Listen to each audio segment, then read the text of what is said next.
Hi, this is the voice, Michael Chavello. You're listening to the Premium Oddscast, hosted by leading MMA odds maker Nick Kalikas, fight scientist and author of Fightnomics, Reed Kuhn, and MMA journalist Brian Heminger. The absolute best UFC betting info, hits, statistics, and analysis from the most respected authority in mixed martial arts betting, MMAoddsbreaker.com. Welcome to the Premium Oddscast, presented by 5 Dimes Sportsbook. I'm Brian Heminger, joined today by leading mixed martial arts odds maker Nick Kalikas to break down this Sunday's UFC Fight Night 87 event, which takes place in Rotterdam, Netherlands. If you're unfamiliar with our format, myself and Nick will break down the fight card from top to bottom, providing extensive analysis and a pick for each fight after doing our film study for the event. Looking back at our last event, our premium package bets for UFC 197 went 0-3 to lose 4.18 units overall.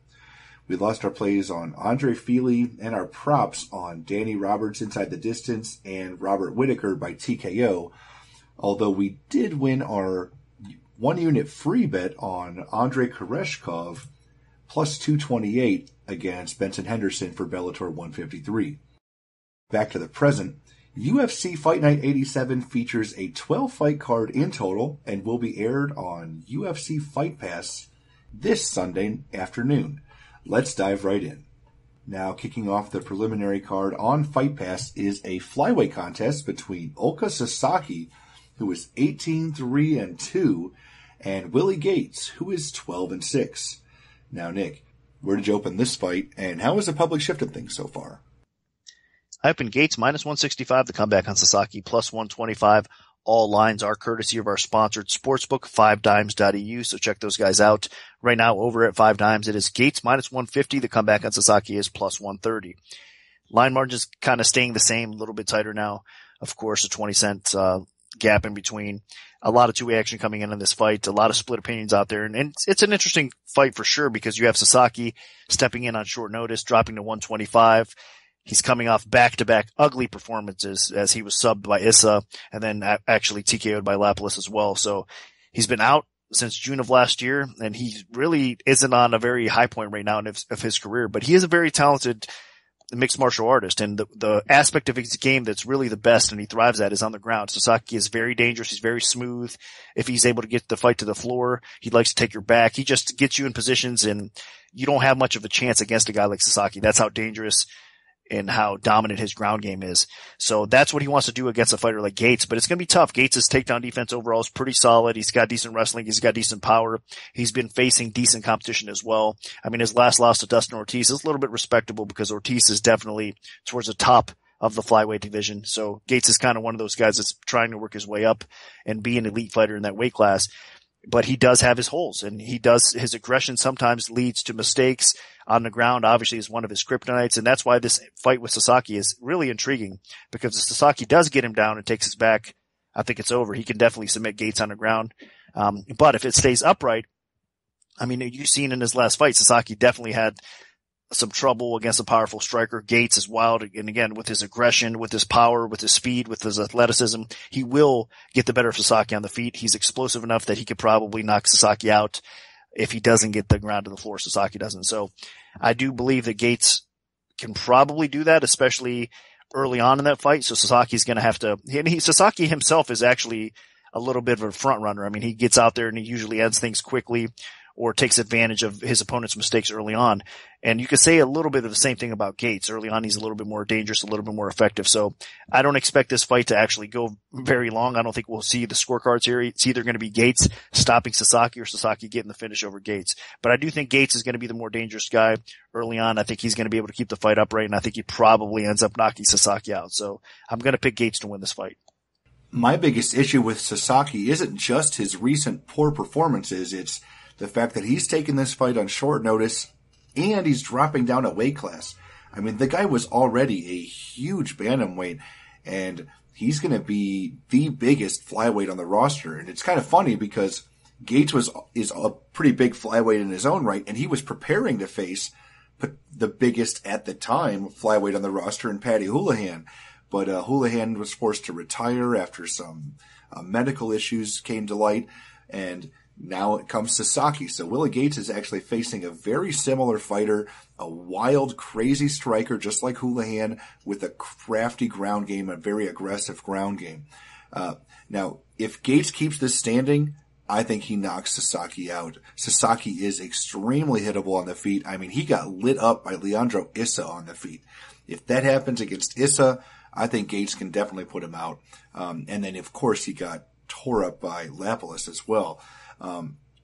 So Sasaki is very vulnerable on the feet, very reckless, but he's also extremely aggressive on the ground. He goes for a lot of high-risk throws with judo tosses, hip tosses, head and arm throws. And if they work, he's able to quickly hop on his opponent's back. And he is very, very aggressive in his pursuit of the rear naked choke. Now, if he's able to get that going against Gates, great. But I'm not sure he has the wrestling to keep Gates down if he does get a throw. And I think on the feet, I mean, he's going to be very vulnerable because he's aggressive on the feet in terms of he likes to start out fights by just charging forward and throwing knees and doing all kinds of kooky stuff, but just so hittable. So I think Gates tees off on Sasaki's head, and this might be the last time we see Sasaki inside the octagon, at least for a while. So my pick is also going to be Willie Gates. Now moving up to the welterweight division, we have Leon Edwards, who is 10-3, taking on Dominic Waters, who is 9-4. Now, Nick, what's the MMA odds maker's perspective on this one? I open Edwards minus 260, the comeback on Waters plus 180. Right now, looking over at 5 dimes, it is Edwards minus 240. The comeback on Waters is plus 200. So line margins again tighten up a little bit, and there is two-way action coming out of this fight. Another tough one. I mean, you have basically two guys that like to stand and bang. That's the best attribute that they have, especially Edwards. I mean, he is a phenomenal striker. Tons of power. He's a fun guy to watch do his thing. I mean, I think he is one of the best strikers at 170, honestly. One of the most dangerous, at least. And he's kind of climbing the ranks a little bit, getting a little bit more respect amongst the hardcore fans. And he's definitely a talented, up-and-coming fighter. Now, his last loss to Usman, of course, you can give him a little bit of a break there. He has to improve on some of the flaws that he had in that fight, which is obviously his takedown defense, like trying to keep the fight upright. His cardio could be a little bit better as well. But Edwards on the feet, I mean, all those weaknesses aren't really that bad. It's just against, I think, the higher level of a wrestler, like a guy like Usman, of course. So I think Edwards against Waters, he will have success because he should be able to keep the fight standing, and he should be able to be effective with his stand-up game. I mean, again, ton of power, ton of accuracy. He's just a special type of striker to watch on the feet. Now, Waters isn't bad in his own right. I mean, typically he's fighting guys that like to get the fight to the floor and put him on his back and kind of beat him that way as well, kind of grind him out. So finally, he's going to have a guy that's not going to really try and do that well. I mean, that much or that often, I should say. Now, it wouldn't surprise me if either one of these guys try to shoot, especially Waters on Edwards, but I wouldn't even be surprised if Edwards tries to shoot along the way just to mix things up. But typically, it's going to be Edwards looking to stand and bang, and Waters is the same type of fighter. Now, again, I said it wouldn't shock me as much if Waters does shoot because I think he does have a little bit of advantage as far as the grappling aspect over Edwards. Waters is capable of getting the fight to the floor. He's capable of landing some ground and pound once he is on top of somebody on the ground as well. And he does have a little bit of a sub game. So he's no stranger on the ground. It's just, again, I think he has long limbs. He's typically looking to stand and bang. He's very dangerous, and he's got some power on the feet as well, especially his clinch game. So he's no joke, and he is going to have a 5-inch reach advantage over Edwards. So we could see striker versus striker type of matchup play out a little bit. And if that's the case, it should be Edwards actually getting the better of Waters because he is the better striker of the two. So I hope it is a fun fight. I hope we do get to see it play out on the feet because if so, I think we should see some fireworks. But if it does play out that way, I think Edwards does get the win. So I'm going to pick him to win this fight. Yeah, you got a feel for Dominic Waters. I mean, he was preparing for an opponent that, in my opinion, not even close to the level of Leon Edwards. That guy gets hurt. Now in comes Edwards, a very angry Edwards who is coming in, hoping to wash off the stink of his last loss to Kamaru Usman, an extremely talented wrestler who was able to repeatedly put Edwards on his back and stifle his striking game. Now, Waters is not even 1/5 the wrestler of Usman. I don't think he's going to be a huge threat to Edwards in terms of takedowns, and even if he does, I don't think he can keep him down. And even though Waters has an amazing reach, one of the longest in the entire division other than like Neil Magny, he is not a great striker. I think Leon Edwards just absolutely blisters him on the feet. He is so technical and so smooth. He actually has some pretty good kicks as well.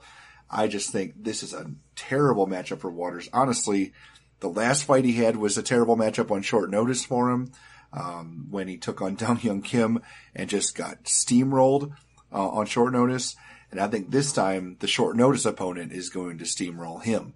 So I feel for Dominic Waters, but there are fighters in the UFC that don't pick up a lot of wins or don't pick up wins at all and wash out. And I think he might be washing out after facing Leon Edwards, because I think Leon Edwards is going to look really good here. Now dropping down to the flyweight division, we have Kyoji Horiguchi, who is 16-2, taking on Neil Seery, who is 16-11.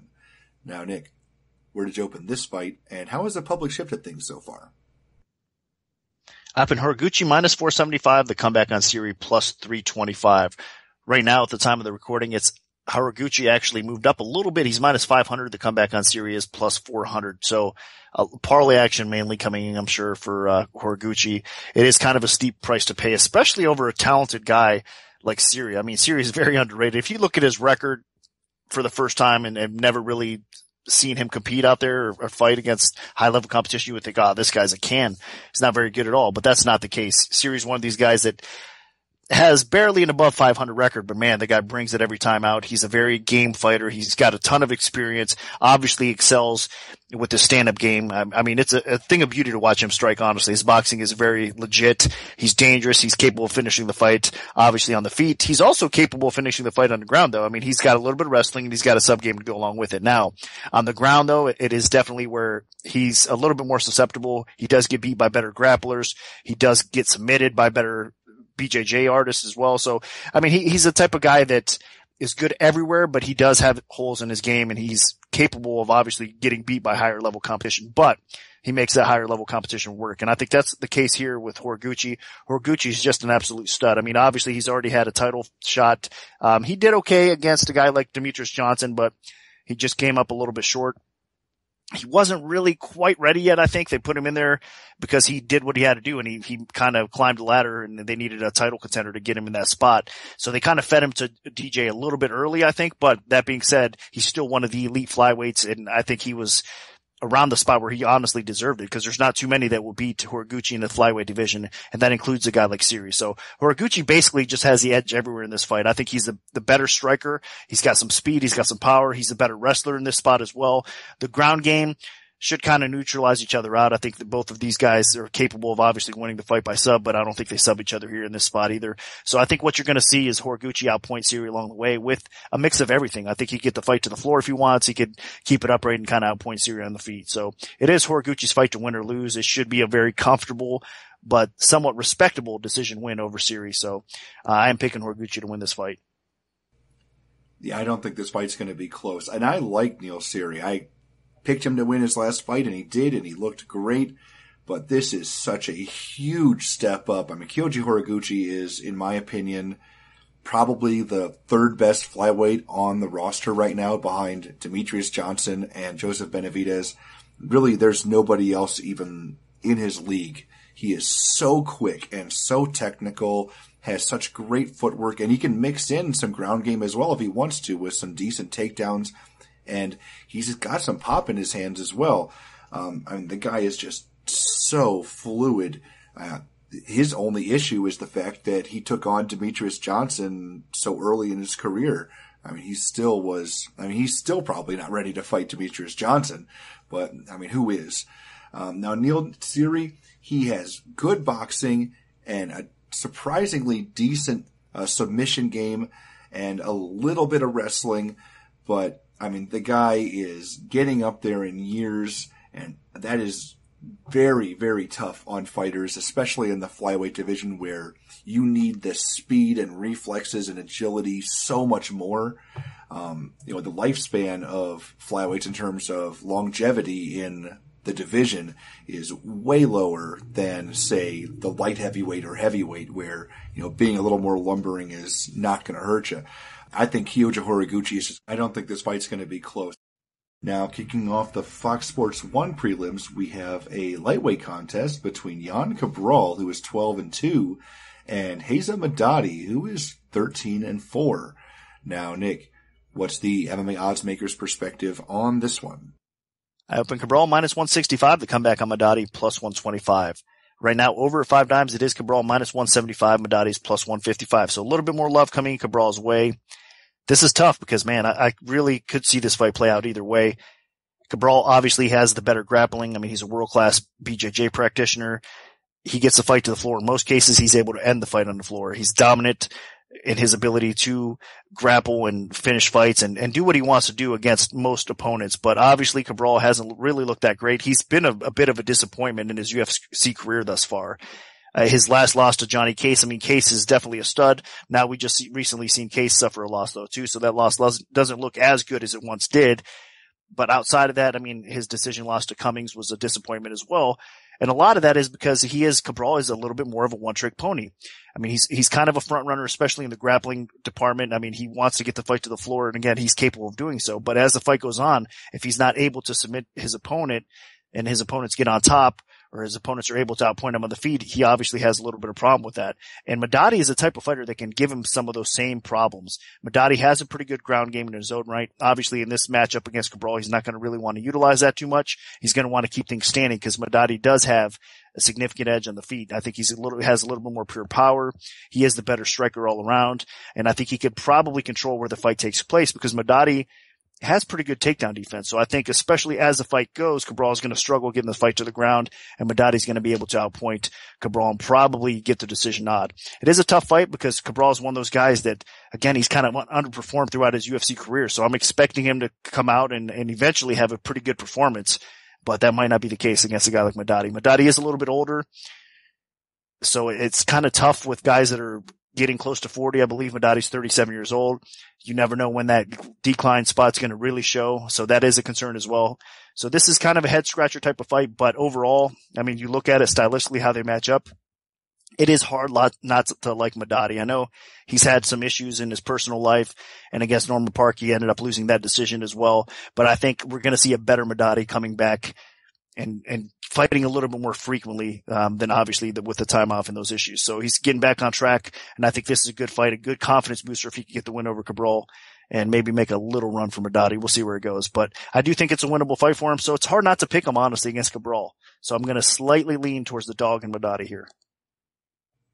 I can definitely understand why this is a tricky fight.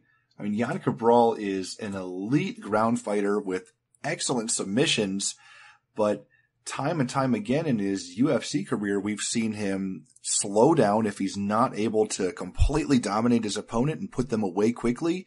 He gasses and just becomes completely ineffective.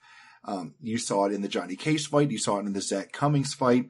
The guy just definitely has major conditioning issues. I don't think that's nearly as much of a problem with Madadi. Madadi is a lot of heart. He has a decent wrestling background, although I really don't expect him to be shooting for takedowns here against Cabral. But Madadi has okay boxing, probably as good or better than Cabral's. And if he's able to avoid Cabral's takedowns or get back to his feet, if Cabral does take him down, I can see Madadi outpointing Cabral. And then I can definitely see Madadi picking up potentially a late stoppage if Cabral gasses like he has repeatedly, or just winning a decision. Now, Cabral could just go out there, get Madadi down, and put him away quickly with some amazing submission, because he is just a big, strong lightweight with elite submission skills. But that's it. I really don't see him being a huge threat anywhere else. Madadi's vulnerable on the feet to superior strikers with good power, but the guy has so much heart. Look at the Michael Johnson fight where he almost got put away, survived, and then kept attacking, and then ended up submitting Michael Johnson, who's a top 15 UFC lightweight. So, Madadi definitely is capable of coming back in any fight, and especially in a fight where he's not giving up a big technical skill disadvantage, or again, with Cabral not being much of a striker and not being a cardio machine, that I think Madadi could be a live dog here. So I'm going to pick him as well. Now, next up, we would normally have been doing the Nick Hein versus John Tuck fight, but Hein was unfortunately forced to pull out of the fight with an injury. UFC is still looking for a replacement to fight Tuck on short notice, but as of the time of recording, they have not announced one yet. So we're going to be skipping that fight, and potentially there might be another opponent for John Tuck down the road here. Now, moving on to the middleweight division, we have Magnus Siedenblad, who is 13-4, taking on Gareth McClellan, who is 13-3. Now, Nick, where did you open this fight, and how has the public shifted things so far? I opened Siedenblad -305, a comeback on McClellan +225. Line margins have tightened up, and there hasn't been a ton of action coming in because of Siedenblad -275 right now, and McClellan is +235. Tough fight to bet, especially where the line is. It seems like it's appropriately set. I mean, Siedenblad is a very talented fighter. He's got a lot of quality wins already in the UFC. So you would think he could be even a bigger favorite in most cases, but he does have some flaws. Part of those flaws, obviously, in my opinion, his conditioning is not really that great. He does slow down as the fight goes, so he's a little bit more of a front runner. And then on the feet, even though he does have a serviceable stand-up game, especially for a striking-based fighter, he does get tagged a little bit, and his chin is suspect to me. Even though he has one official KO loss on his resume, I am concerned a little bit for Siedenblad as far as the striking defense goes and his ability to take a punch.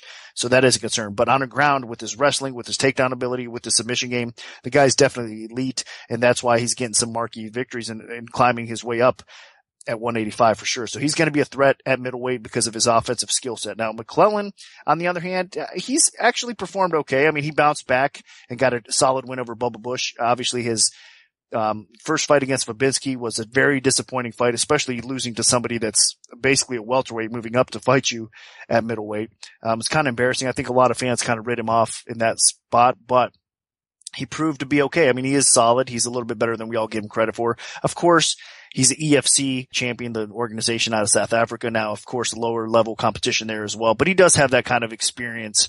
And I think he's the type of fighter that will show a little bit more as he goes and progresses and he gets more fights in the UFC. For this fight, McClellan doesn't really have too much of an advantage here. I think Siedenblad will get the fight to the ground, and if he does get the fight to the ground, he probably ends up submitting McClellan. If not, he should be able to control him enough 2 out of 3 rounds to probably ground it a decision win. I think McClellan's best shot is to try to get top position if it is on the ground and try to ground and pound Siedenblad out, or on the feet try to catch Siedenblad with some heavy power and put him out as well. Like I said, Siedenblad's chin is a little bit concerning to me, so I think that's the best way McClellan can win this fight. I just don't see it happening. I think Siedenblad does get the takedowns. I think Siedenblad probably does end this fight. So I think he does continue his little roll up the ladder at middleweight for the UFC. And Siedenblad, again, is one to watch out for, especially if he gets that defense a little bit better and he gets that conditioning improved a little bit. Siedenblad definitely has a skill set to make some waves at 185 and continue his climb towards the top. So I'm going to pick Siedenblad to win this fight. I think he wins it by sub. Honestly, I don't think this fight's going to be that close. McClellan did show some improvements in that last fight against Bubba Bush, but I think that was more about Bubba Bush just not being a UFC caliber fighter, having atrocious conditioning than anything. I mean, McClellan still is the same fighter that got out-grappled by a welterweight in his UFC debut with Bartosz Fabinski. And I think Magnus Siedenblad, if he's able to use even close to the same level of grappling as Fabinski, he is way more dangerous once he gets on top. Fabinski's more of a get on top of you and then start pounding away lightly with the strikes. And even in that fight, Fabinski was more focused on just holding McClellan down than anything. And I think Siedenblad's going to be aggressive. He'll be looking to do damage from top position. He'll be looking for submissions. He has a really good guillotine choke. He has very long arms that he can torque in all kinds of different ways to make it a very uncomfortable evening or afternoon, I guess, for Gareth McClellan. Now, McClellan does have some power. I mean, he was a good athlete. I think he was a rugby player or something in South Africa. But that being said, he is not particularly fast. And his other big issue is, while he has power, I think Siedenblad is just going to be a little bit quicker, and he is significantly longer. Even though Siedenblad isn't a great striker, I think the fact that he has a 7-inch reach should definitely help him avoid getting clocked. Now, on the ground, McClellan has a bit of wrestling, but Siedenblad's takedowns are better. Siedenblad's submissions are better. Siedenblad's just, in my opinion, the better overall mixed martial artist. And as long as Siedenblad doesn't eat a big shot from McClellan on the feet, then he should be in a good position here to not just win, but potentially pick up a finish along the way. So my pick is also going to be Magnus Siedenblad. Now, closing out the preliminary card, we have a lightweight contest between Rustam Khabilov, who is 18-3, and Chris Wade, who is 11-1. Now, Nick, what's the MMA oddsmaker's perspective on this one? Up in Khabilov, minus 230. The comeback on Wade, plus 170. Right now, it is Khabilov at minus 190. The comeback on Wade is plus 165. So a little bit more action coming in on the dog. Line margins have tightened up, though, a little bit as well, because if you look at the comeback, it was plus 170 in the opener, and it's only plus 165 now. But there is a little bit more action definitely coming in Wade overall. Another tough fight. I mean, Khabilov actually is one of the guys that has faced really solid competition throughout his UFC career, and we all know what he's capable of. And again, especially in the ground aspect of things. I mean, the guy has those nasty suplexes. He's a great wrestler. He was able to control really outstanding fighters. Even Ben Henderson, he was having some success against the former lightweight champ early on in his bout with Ben as well. So that's the kind of caliber this guy is. He's definitely, again, faced good competition, and he's capable of beating the good competition at a high level with his striking ability and more so with his ground game and his grappling. So Khabilov is a tough out, and he's actually looked pretty good overall since that loss to Ben Henderson as well. I think that he's one of these guys. I know he got beat by Martins as well, so he suffered back-to-back losses, but I think it kind of woke him up a little bit, and he's actually taking things a little bit more serious now. You could tell he's a little bit more motivated. It seems that way, at least. And you could tell that he's kind of getting himself back on track. And I think this fight with Wade is going to continue his climb back towards where he wants to be, because I think that Wade is a very tough out, a very solid opponent in his own right. Wade has a lot of similarities. I mean, he excels more so in the ground game as well, but he has a little bit of stand-up skill in his own right.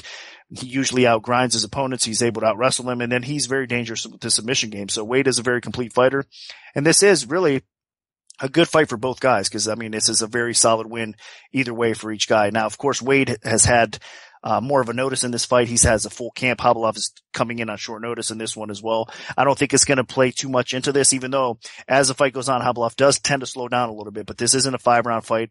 This is a 3-round fight. And even with that, I think Khabilov could at least go pretty much all 3 rounds fairly strong. If not, maybe he fades a little bit in the 3rd round, but I think he still is able to outpoint Wade en route to a close, competitive, but a decent decision for him here against Wade. I just think that Wade's going to be outpointed on the feet. I don't think he's going to be the better wrestler here. I think if anybody gets top positions, it's actually Khabilov in this fight too. So I just think stylistically, it's a tough matchup for Wade, but I'm expecting it to be a firefight, and it's going to be a war. I mean, everywhere the fight takes place, Wade is going to be game, and he's going to make it tough for Khabilov to win, but I do think Khabilov's going to still come away with the decision. So my official pick is Khabilov to win, probably by a competitive unanimous decision win. Yeah, both these fighters actually are a bit similar. Both are very aggressive wrestlers. I mean, we've seen Khabilov's insane takedowns throughout his career, whether it's the suplexes, just hurting people with how powerful he slams people to the canvas. Wade's been a little bit more finesse with his wrestling, but still a very wrestling-focused fighter, shooting in, looking for takedowns, looking for submissions, and been able to get them a couple times now. So both fighters extremely successful with their wrestling in the UFC. The biggest difference, however, is the fact that Khabilov has faced top-tier competition so far, and Chris Wade has not. Most fighters Chris Wade has beat are not even in the UFC anymore, or are on their way out, or were making their UFC debut. So this is a monstrous step up for Wade. I mean, he's facing somebody that headlined a fight night event against Benson Henderson. So I do think that Wade is a bit too deep in the water for this bit of a step up. Now, granted, Khabilov is taking this fight on short notice, replacing someone, but it's a bit unfair for Wade because I just think he's not quite ready for this. And now, if he goes out and performs and gets a win, then Chris Wade is huge pat on the back, well deserved.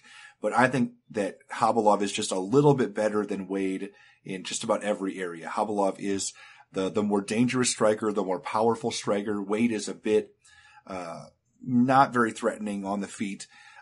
Now, in terms of submissions, I think Wade can hold his own in submissions, might even have the better submission game, but his submission game relies on his offensive wrestling and him being in top position, and I don't know if he's going to be able to do that. Now, Adriano Martins was able to surprise Khabilov and get him down in their fight, so it's possible for an opponent to put Khabilov on his back. But I think Khabilov was embarrassed by that. He spent a significant portion of his last training camp working on his wrestling in Dagestan. I think he's going to be more than prepared for Chris Wade's wrestling this time around because he actually expects takedowns. So I think Khabilov just being the more well-rounded fighter and the more dangerous fighter in terms of power, I expect Khabilov to pick up a decision along the way, most likely, because when two fighters are very good wrestlers, it sometimes turns into a sloppy stand-up war, and Khabilov should have slightly better sloppy stand-up than Wade. Now, kicking off the Fox Sports 1 main card, we have a women's strawweight bout between Karolina Kowalkiewicz, who is 8-0, and Heather Jo Clark, who is 7-4. Now, Nick, what's the MMA odds maker's perspective on this one? I opened Kowalkiewicz minus 280, the comeback on Clark plus 200. Right now, over 5 times is Kowalkiewicz minus 250. Clark is plus 210. So line margins kind of tighten up a little bit. No crazy action coming in either way. It is a tough fight to pick or call, I should say. Not really to pick, but as far as the betting window goes, because Clark is one of these fighters that always shows up and always makes it tough for the other fighters to get the decision not over her. Obviously, she's come off a pretty impressive win over Rawlings. It was a hard-fought battle, and that's the type of fighter Clark is. I mean, she's pretty solid in every area. She's more of a grinder. She wants to kind of slow the pace of the fight down, get some takedowns, and just kind of grind her opponents out. But she's okay. She has decent stand-up, I guess, overall. She's not overly impressive is what I'm trying to spit out with Clark. I mean, she's not going to blow you away with her stand-up ability or even her ground game, but she's solid enough to be game enough to make life interesting and steal some decisions. And that's the type of fighter she is. Obviously, she's smart.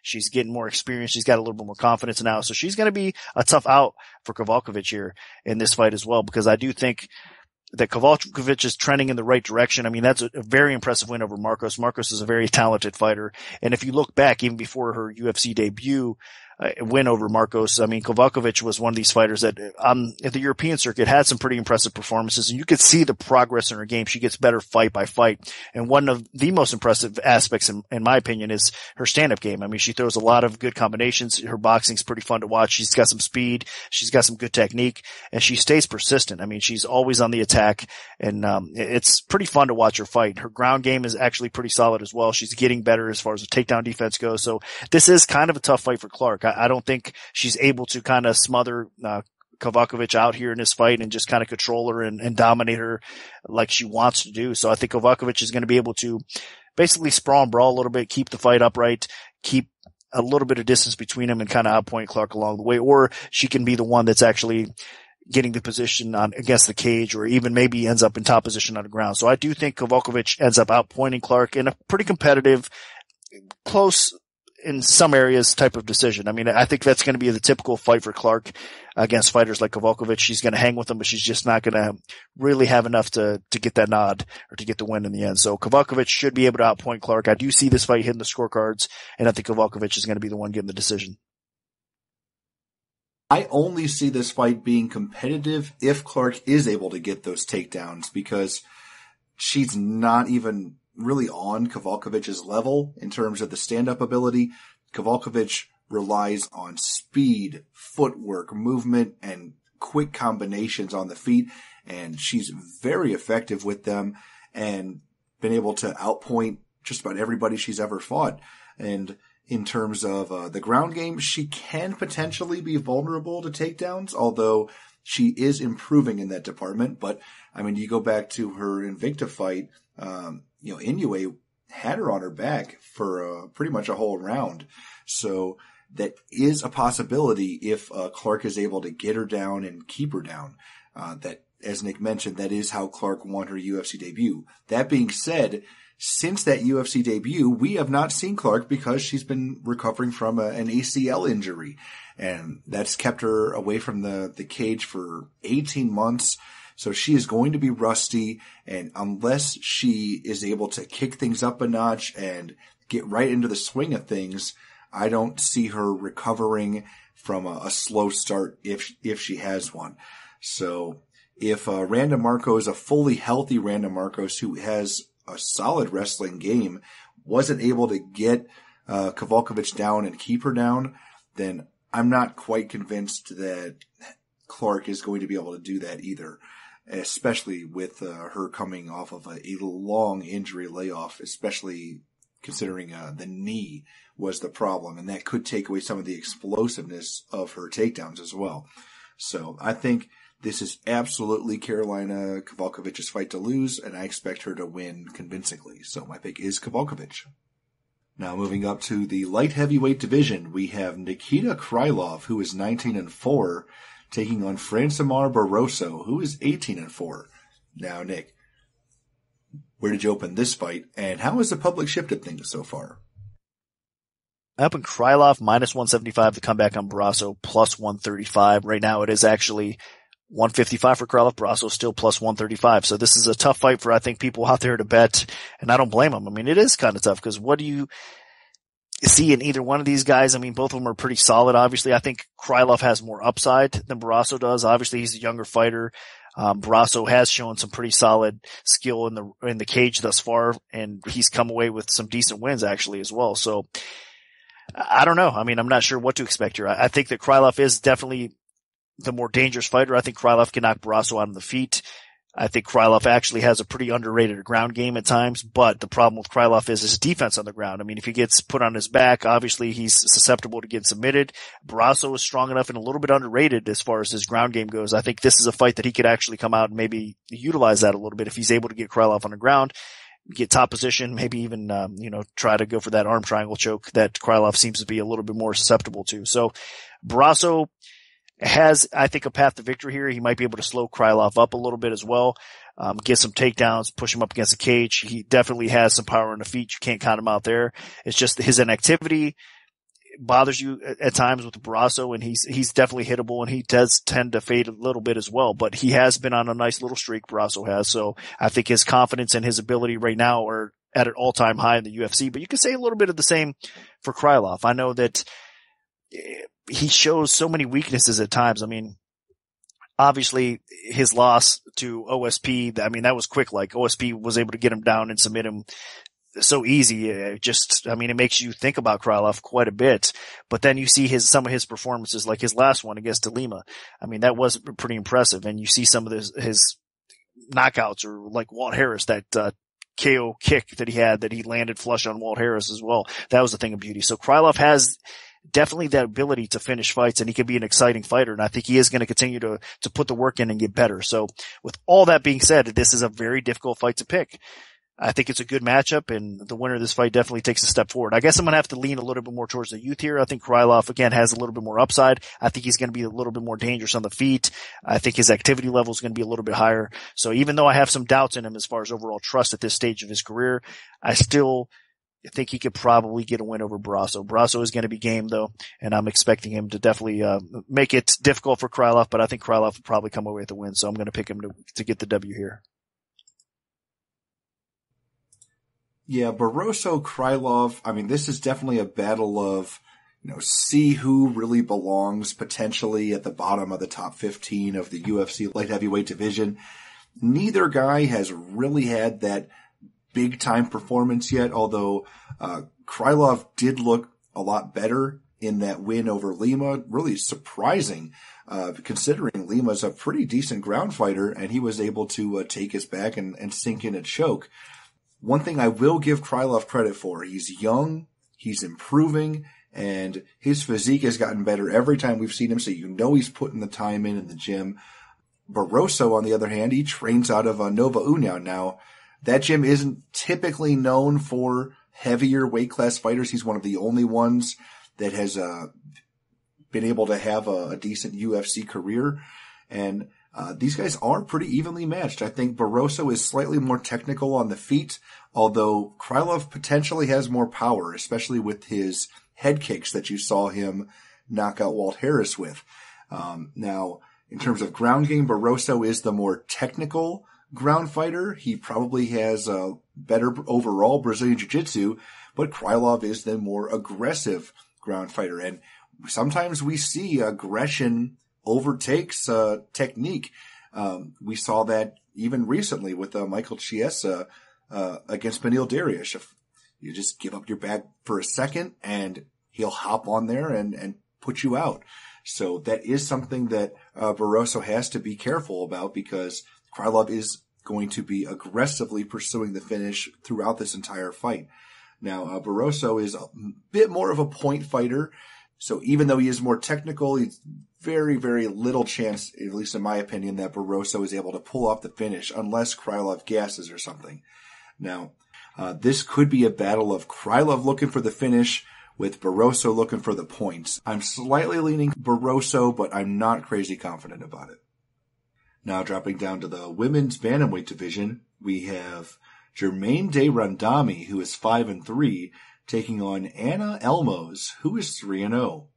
Now, Nick, what's the MMA Oddsmaker's perspective on this one? Up in de Randamie, minus 380, the comeback on Elmos plus 260. Right now, it's actually de Randamie minus 360. And Elmos is at plus 300. So margins have kind of tightened up a little bit. But again, this fight's staying virtually the same as where it opened. And it is a tough fight. I mean, obviously, de Randamie is more well-known of the two. Elmos is making her UFC debut. She's definitely a talented fighter. I mean, she's a kickboxing Muay Thai stylist. She's a short, powerful, aggressive striker. So matching up with a striker like de Randamie is a very intriguing fight. I mean, it should be a very fun fight for the fans out there. All of us will enjoy this, I'm sure. But getting into Elmos a little bit more, again, she is a striking-based fighter, so that's what she's going to look to do here. Now, she does look for takedowns at times as well. She has to still develop her ground game a little bit more. I'm sure she's working on that extensively, because that is going to be her weakness in this fight. And against a fighter like de Randamie, she doesn't have to really worry about that as much, obviously. So she's going to be a little bit more comfortable here. But she's going to have some disadvantages in this fight. One of them is a glaring one, obviously her height. I mean, she's going to be the shorter girl. She's going to have some reach issues here against a very talented technical striker in de Randamie. So that's going to be an issue she's going to have to get around. She's going to probably want to take this fight to try to take it to the floor at times. And I think de Randamie overall, her takedown defense is pretty good. It's pretty solid. I mean, she did get taken down by Nunes. I just don't think that Elmos has that kind of takedown game. And I think she's going to struggle getting it to the floor. So this fight probably will stay up on the feet, which both ladies typically like to do. And it's going to be a very technical but outstanding fight. I think it's going to be a firefight on the feet. I just give the advantages, though, to de Randamie, because I think she is going to be a little bit longer. I think she's a little bit more technical, a little bit more versed with her striking, a little bit more accurate as well. She paces herself a little bit better. And we know what we're getting in de Randamie. She's a very talented fighter. She's been the distance against good, solid competition, where Elmos, there's a little bit of question marks. I mean, she hasn't really fought the fighters that de Randamie has at this point, and we don't know really, truly how good her cardio is. So there's going to be a lot of questions answered in this fight, for Elmos here. And I do believe that just stylistically, it is a tough matchup for her. I think she got matched up against another fighter, she would probably have a little bit more success depending on who it was, obviously. But I think de Randamie here is going to get the win. I think she's just going to outstrike Elmos, maybe even finish her along the way. But I would be surprised if de Randamie does not get the win. In my opinion, I think she is the best striker at bantamweight. And I know that that's going to raise a lot of eyebrows, because Holly Holm is obviously in the bantamweight division as well. But I still think, technically speaking, and what I see with accuracy, with power, the total package, de Randamie impresses me more than anybody else on the feet. So I do think she wins this fight, probably by late finish, if not on the scorecards. Yeah, this is a battle of the Netherlands against Denmark. Randamie is significantly larger than Elmos. That's the biggest difference. Both are solid strikers. Randami's a little bit more traditionally kickboxing trained. Elmos is a little bit more Muay Thai trained. And the big difference, of course, is that Elmos could fight flyweight, and Randami has fought featherweight and had no problem. So I think that this is going to be a really rough matchup for Elmos. She's going to have a lot of trouble dealing with Randami's length. Randami knows how to use it, as Nick mentioned. She's an excellent striker. And even though both ladies will want to keep this on the feet, I think Elmos really only has a puncher's chance from a big overhand right type of situation, because most of her game involves getting inside with flurries and then just unloading with combinations on the inside. And I just don't think Randami's going to give those openings. She's got a great jab. She has good straight punches, and she's a very, very dangerous striker with a lot of power. And Elmos, as good as she is on the feet, she hasn't faced anyone even close to the level of De Randami in terms of striking ability. And I think that she's going to get in a bit over her head here. Now, Elmos, once the UFC finally does implement a women's flyweight division, I think she actually could be a player there. The problem, of course, is that they don't have one right now. They're just almost there, but not quite. And she is going to be just significantly undersized in this fight. And against a seasoned striker like De Randami, I think that she's going to get punished in that department. So I expect De Randami to keep this fight standing and to do some serious damage, whether winning via either decision or potentially a late TKO. Now, moving up to the welterweight division, we have Albert Tumenov, who is 17-2, taking on Gunnar Nelson, who is 14-2-1. Now, Nick, where did you open this fight, and how has the public shifted things so far? I put Tumenov minus 140 to come back on Nelson, even money, and the public action has been on Tumenov. It is now minus 175 for Tumenov. The comeback on Nelson is plus 155. Line climbed up even a bit higher than that. Now it's starting to come back down a little bit towards Nelson. Tough one. I mean, even to set odds on a fight like this is tough because both these guys get a tremendous amount of respect and they deserve it. I mean, both these guys are talented, especially in the area that they strive at the best. And obviously for Tumenov, it's a stand-up game that excels. And I mean, he is one of the best strikers at 170. I mean, even in his last fight, just look at that fight. It was an amazing fight against another outstanding striker in Larkin, and what a war that was. It was just a fantastic fight to watch, striker versus striker, especially with all the technique and all the skill in a fight like that. So that's exactly what you're getting with a guy like Tumenov. But I mean, maybe that's not as fair to look at because obviously if you look throughout his career, it's just the impressive finishes that Tumenov has. I mean, talk about accurate strikers. This guy is at the top of the list, even with his head kicks. I mean, this guy can do it all.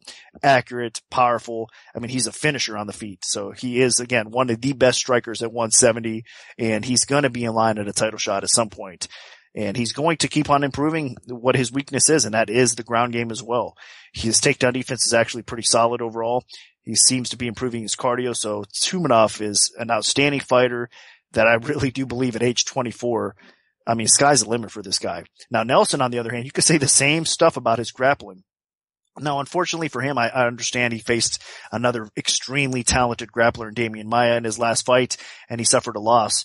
And, I mean, that was kind of the battle of probably the best grapplers at 170, pure jiu-jitsu practitioners at least, in the sport at 170 right now in the UFC with Nelson and Maia. So Nelson hung in there. He did great early on. It's just, unfortunately for him, that gas tank couldn't hold up against a guy like Damian Maia, and Maia was able to get the nod there and an impressive win over Nelson. But this isn't the type of fight that's going to really challenge him. Obviously, Nelson on the ground as much. It's going to be challenging for him to look for the takedowns and get this fight to the floor, though, against a guy like Tumenov. So interesting matchup. I mean, this kind of reminds you in a different way.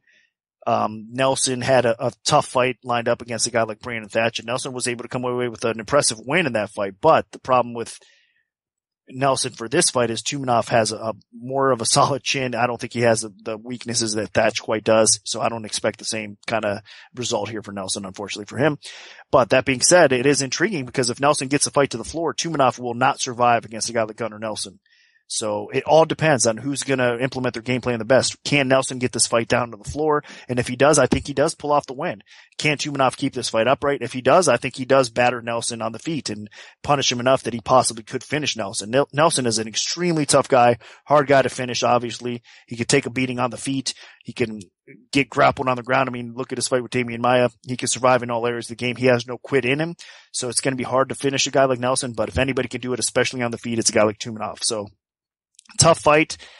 Either way, I think that it's a tough, difficult one kind of to bet here because you really want to lay the juice against a guy like Nelson that can end things right away on the ground. It's kind of tough to do, but at the same time, do you really want to kind of take a stab at a dog like Nelson that he could get lit up if he can't get the fight to the floor? And realistically, Nelson does have okay takedowns, but his wrestling is going to probably struggle against a guy like Tumenov. So with all that being said, I guess I have to slightly lean towards the striker in this fight. I'm going to pick Tumenov because I do think his takedown defense is probably good enough to keep the fight upright. And if it does stay upright, he should have the advantage, obviously, and he should get the W. So I'm going to lean towards Tumenov, but cautious out there as far as the betting window goes. I don't know if laying almost near 2-1 over a guy like Gunnar Nelson is really worth it at this point. So especially with a guy that has a glaring weakness on the ground. I am going to pick Tumenov to win this fight, though. Tumenov is definitely one of the scariest strikers in the entire UFC welterweight division. The big question mark, though, is the ground game. I mean, obviously, his UFC debut didn't go exactly the way he wanted it. And since then, he's really only faced maybe one and maybe 1.5 people that really tried to get the fight to the floor. I mean, Anthony Lapsley isn't exactly a world beater wrestler, and Tumenov was able to stuff those and blast him. And Nico Musoke is a similar type of vein to Gunnar Nelson, just basically Gunnar Nelson light, not nearly as accomplished on the ground, and not nearly as dangerous. And Tumenov was able to avoid that situation with takedowns and win on the feet. Everybody else, they've pretty much wanted to stand and bang with him, and he's obliged because he has a great chin, great boxing technique, extremely nasty head kicks. Just, he is a dynamo on the feet. If you choose to stand and trade with Albert Tumenov, you're going to have a bad time.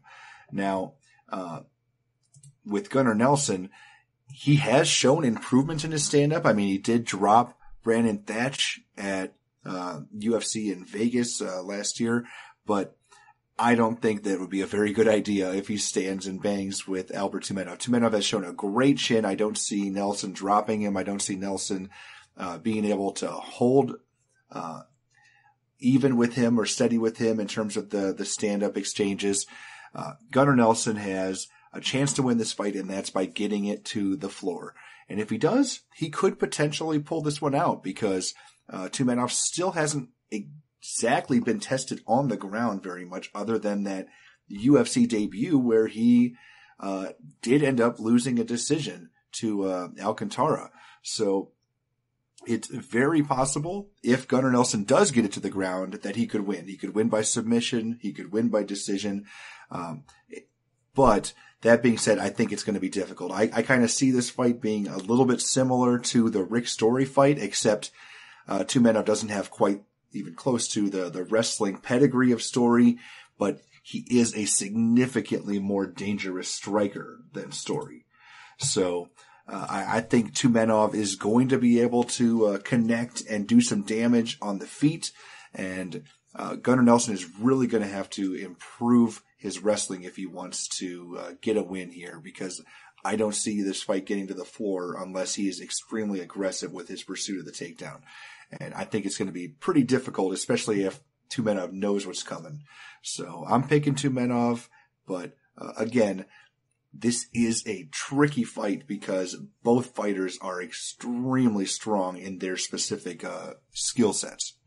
Now moving all the way up to the heavyweight division, we have Antonio Bigfoot Silva, who is 19-8 with 1 no contest, taking on Stefan Struve, who is 30-8.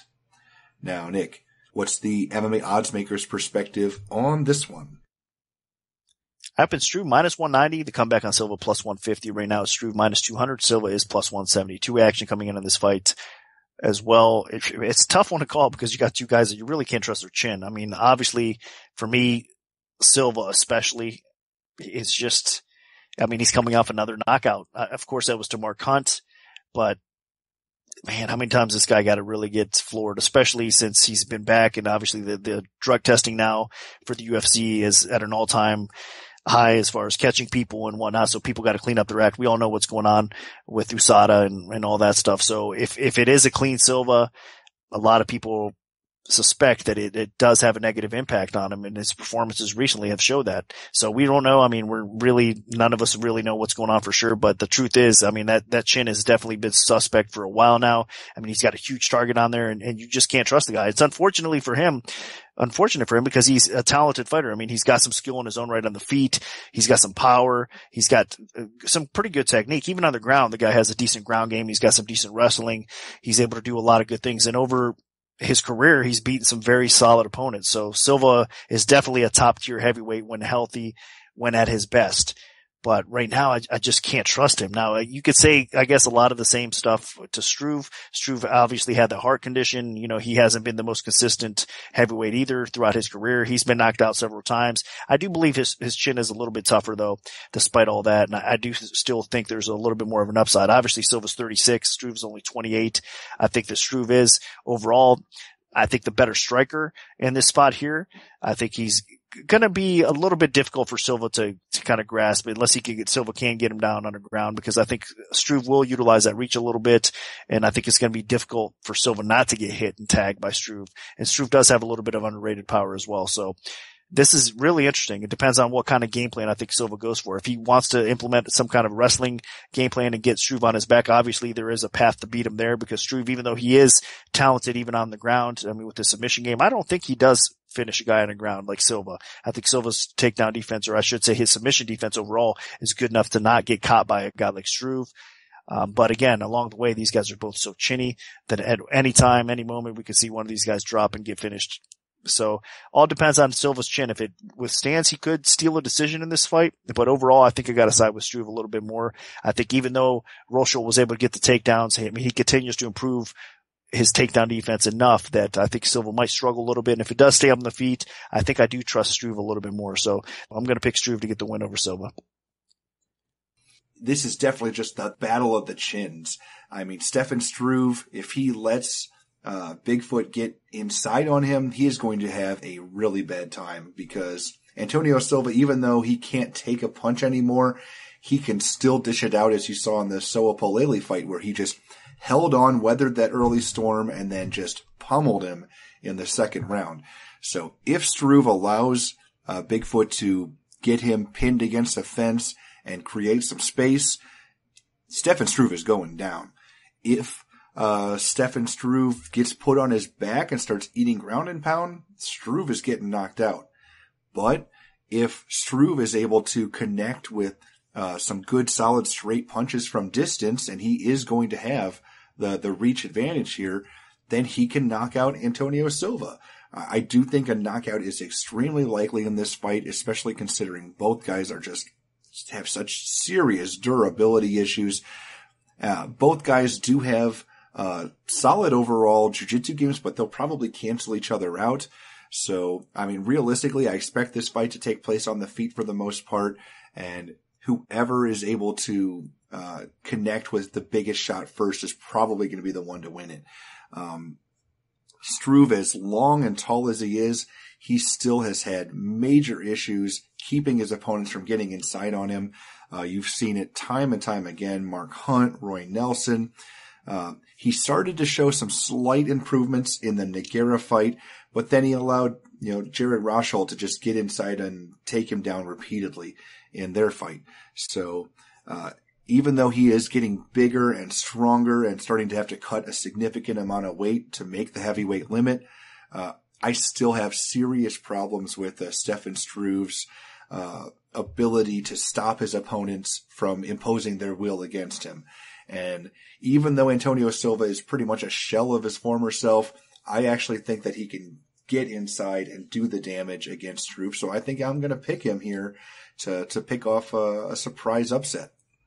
Now, last but not least, in the main event of the evening, we have another heavyweight contest, this time between teammates in Alistair Overeem, who is 40-14 with 1 no contest, and Andrei Arlovski, who is 25-11 with 1 no contest.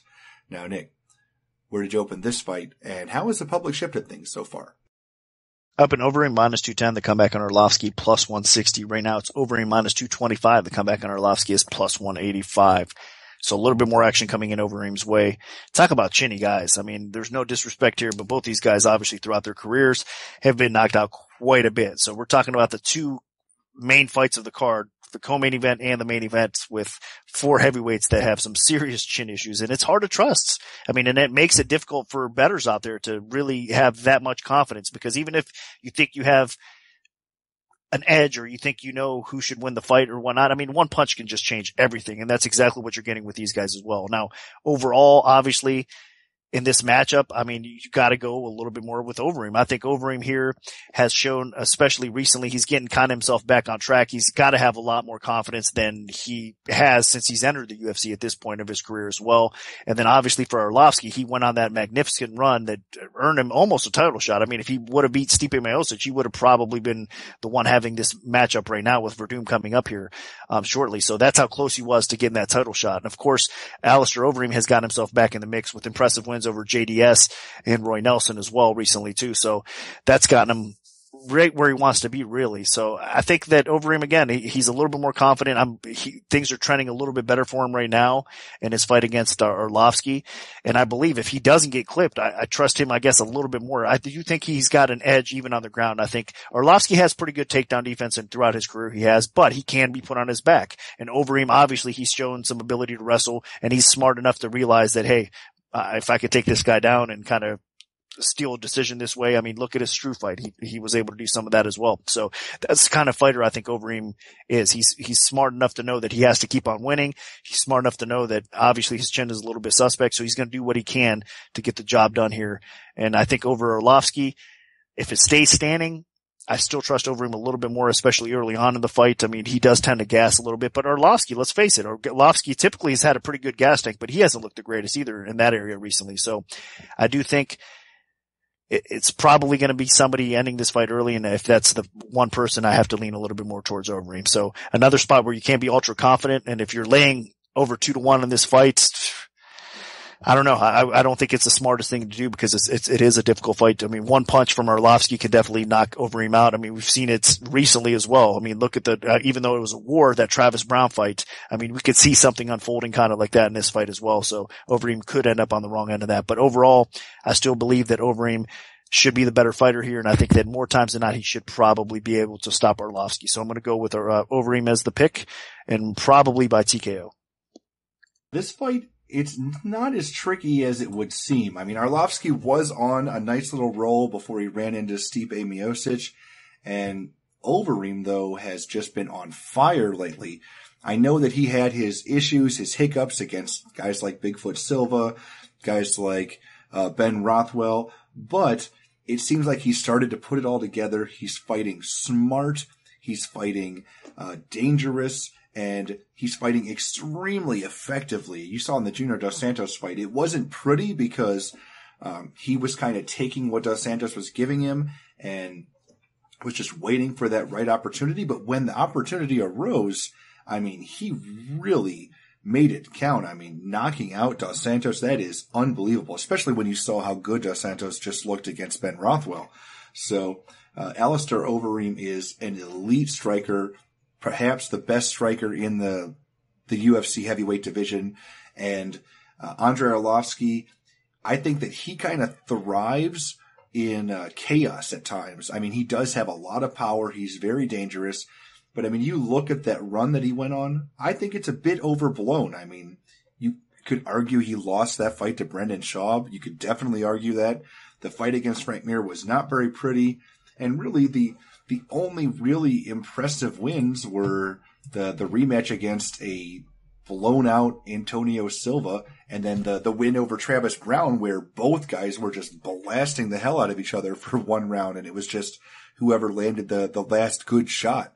So I think as long as Overeem stays composed and doesn't let his guard down and doesn't get suckered into a brawl, then he should win this walking away.